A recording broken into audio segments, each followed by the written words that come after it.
Let's talk about another ex-Giant. Another ex-Giant here. And this guy is not coming back to play anytime soon, that's for sure, because he's been retired for quite some time. But we got an ex-Giant here saying it's time to clean house. And that's Chris Canty, who obviously has gone on to, a career in media, former Giant defensive lineman, former Super Bowl winner with the Giants. He said there's no sense in going through a rebuild with the head coach and general manager on the hot seat. It's been 3 years for Daboll and Shane, and frankly, that's long enough. It's a little drastic. Yeah, I gotta say, I really think that too as well.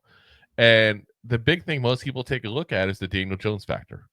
And he chimed in with that as well. He said, even though this regime didn't draft him, Daniel Jones is their guy because they paid him. There's the quiet part that needs to be said out loud about this head coach and general manager. They've already won with Daniel Jones. You can't say you can't win with Daniel Jones when you got to the playoffs with Daniel Jones. Yeah, I think that's a little drastic. Guys, he had his career best year. Yeah. Like, you're saying basically if he has his career best year, you can win one playoff game with him. I find it a little shocking on Canty's part because he was there for the championships. The Giants don't care about getting into the playoffs, guys. We care about competing for rings. That is our goal. That is our mindset. Even though we haven't had a very good mindset for the last 10 years because of the way we've played so crappy. But that's what the goal is with the Giants. This is not the Cleveland Browns. This is not the Detroit Lions. We're not happy just getting in the playoffs. Is it fun? Sure, it's a hell of a lot more fun than this season. Yeah. But that's not the goal, guys. That is not the goal. He goes on to say you can't win with Daniel Jones when Daniel Jones quite literally won a playoff game with this head coach and this general manager. They've already done it. There's proof of concept. What you're saying is the head coach and general manager aren't coaching well enough and aren't building the team good enough in order to maximize what you're getting out of the quarterback. The guy you invested $40 million a year in. Ouch. That's a little brutal. It is, and I get what he's saying because it's a fair point. Let's be real. Fair point to mention. Yeah, it's a fair point to say. But also, if you look at the tape and you actually pay attention, like you watch DJ, and they handicapped him big time in 2022. Like, how many deep threats did he have? I think is 10 passes, 20 plus yards down the field, and he completed 7, giving him 70% down the field, which gave him the highest completion rate in 2022. But no one likes to talk about the little amount, subject amount that they had to go off of. So you look, oh yeah, he was that great down the field. But you're talking 7% off of 10 passes. Like, give him 5 more passes where he misses, like he's doing. I guess what those his stats. He goes down to 40%, whatever it is, 43. Did you have lunch today at Taco Bell by any chance? Taco smell. Because that's some sauciness there. That's some fire sauce right there. You just said Chris Canty's not paying attention. Like, if you pay attention. Oh, that's a 2 snaps in a Z formation right there almost. Ooh. Like, that is crazy. But yeah, you're not wrong. I mean, I think, again, but the problem you run into guys in the media is their job is to get their name out there. Their job is to say things that get their name out there. And let's be honest, if Canty was like, oh, well, they went with Jones before. They maybe should be doing better than they are, but they're just not. Maybe it's time to go. Like, that's not a take that gets you this kind of, like, us talking about it, Exactly. Listen, media. Take his name, remove it from, like, what he's done for the NFL, for the Giants organization in the past, does not get the same recognition. No. Because of his name and where he's gone from, he gets more recognition, and that sauciness of him saying that gets it out there. Now people are going to talk about it, gets out of the media. But bringing back the saucy pants, like, you look at 2022, you look at that 2022 season, like, and you can see Daboll and Shane, like, they play to DJ's strengths. Like, we talked about that too. Like, they play right to their strengths. Like, all right, you got a lot of interceptions, a lot of turnovers the past couple of years. Guess what? You're just not going to throw it that deep. How about that? We're going to do a lot of slants because you don't got to let that go to receivers. Well, you give him the weapons and you try to let him go back to throwing down the field, and here we are. Yeah. Here we are.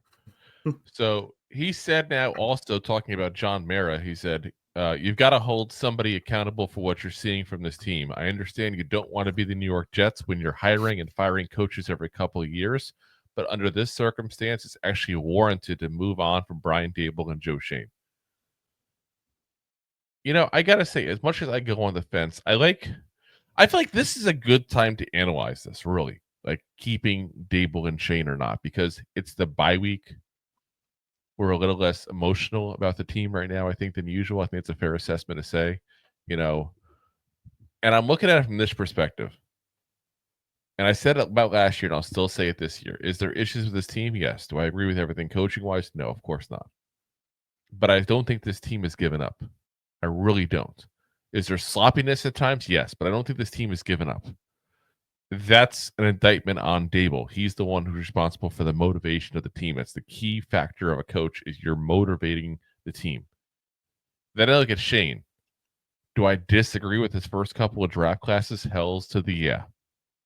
Like, we talked about it live during the last year's draft class for like Deontay Banks. We thought that was a reach. We didn't like the pick. You know, there's some other stuff that we didn't like. You know, Eric Gray comes to mind, obviously. You know, in the first year, you've already seen McKeithen gone. Josh Azudu's been nothing. There's a lot of issues with that class as well. Now you look at this new one, though, this third class. Guys, you can't complain about this draft class. You can absolutely not complain about it. You know, we talked about it, a little bit before there. You got the rushing leader of all rookies on this team. You have the receiving yards leader, who's tied technically with his ex-teammate Brian Thomas, who's on the Jags, but he's still like, he's missing games and he's still tied for the lead. Like, he's missed a few games, guys. Then you look at, we have a guy who is really been defensive defensive rookie of the week here. Just got named Andrew Phillips this week. You know, a guy who had a very good game again and has looked very good. And if you look at a lot of the redrafts that they've done, he's actually become a first-round pick in a lot of the redrafts. That's how good this has been. You got Tyler Nubin, who has been a solid start to his career. I'm not going to sit there and say he's going to be the stud. I thought he was going to be automatically based on how he's played. But I do think there's hope and there's promise based on what you've seen. And not every rookie hits the ground running. Theo Johnson, like I said, still verdict to be made on how he's doing at that point, but you see some flashes every so often. Darius Muasau at a 6th-round pick, you're still seeing him, do the occasional thing, mostly on special teams. But listen, it's a 6th-round pick. What are you expecting?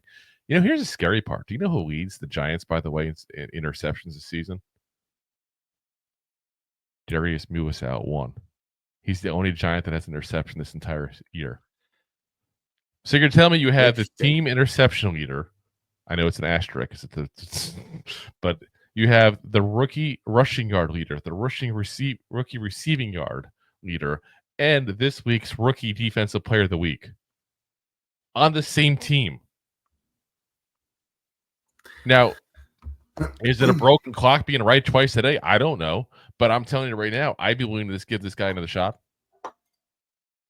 because of that. Now, I go to, let's say hypothetically you make the move and you get rid of these two guys. Who are you replacing with them?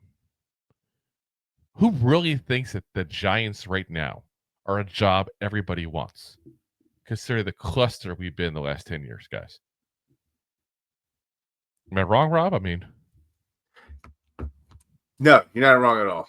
Sorry, just alarm's going off down on the other side of the room. An alarm. You got a Nirvana concert going on. What's going on today? This is amazing.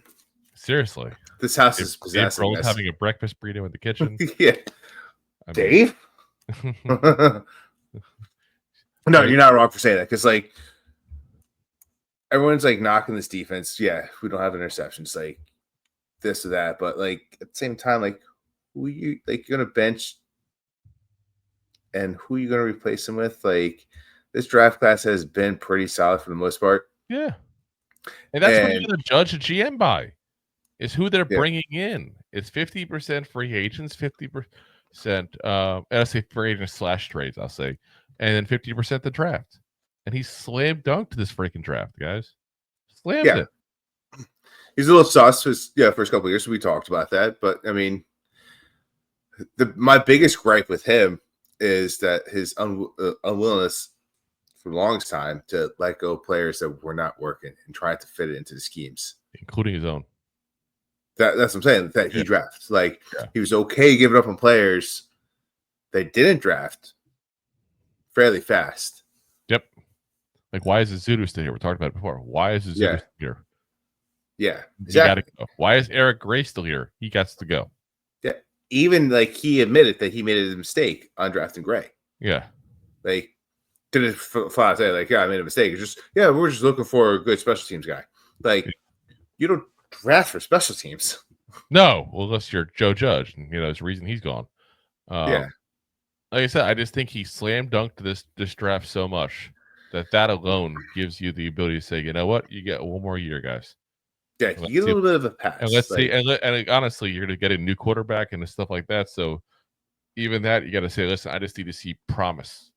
I don't need to see playoffs. I don't need to see crazy. I need to see you guys not being an embarrassment in this league. And I need to see improvement. And I honestly think we're going to see that the second we get rid of Daniel Jones as a starter. And I think the second, not even Drew Lock, but I think Tommy DeVito getting in there, because I do think he'll get in eventually. I think he's the guy that's going to make this team look much better than it has so far. And I can see him throwing deep bombs to neighbors. And I'm not saying DeVito's the next starting quarterback here, but he's got a much more live arm than I think people give him credit for. And sometimes you just get a live arm and a really good receiver, and that's enough to make some things happen. He's not Javale Mayonnaise, but what he's Javale Cutlets there. Oh, gosh. He's Javale Parmesan. If you like that clip, then you will love the full episodes too. Find us on your favorite podcast app and look for us on all your favorite social media platforms. Thanks so much.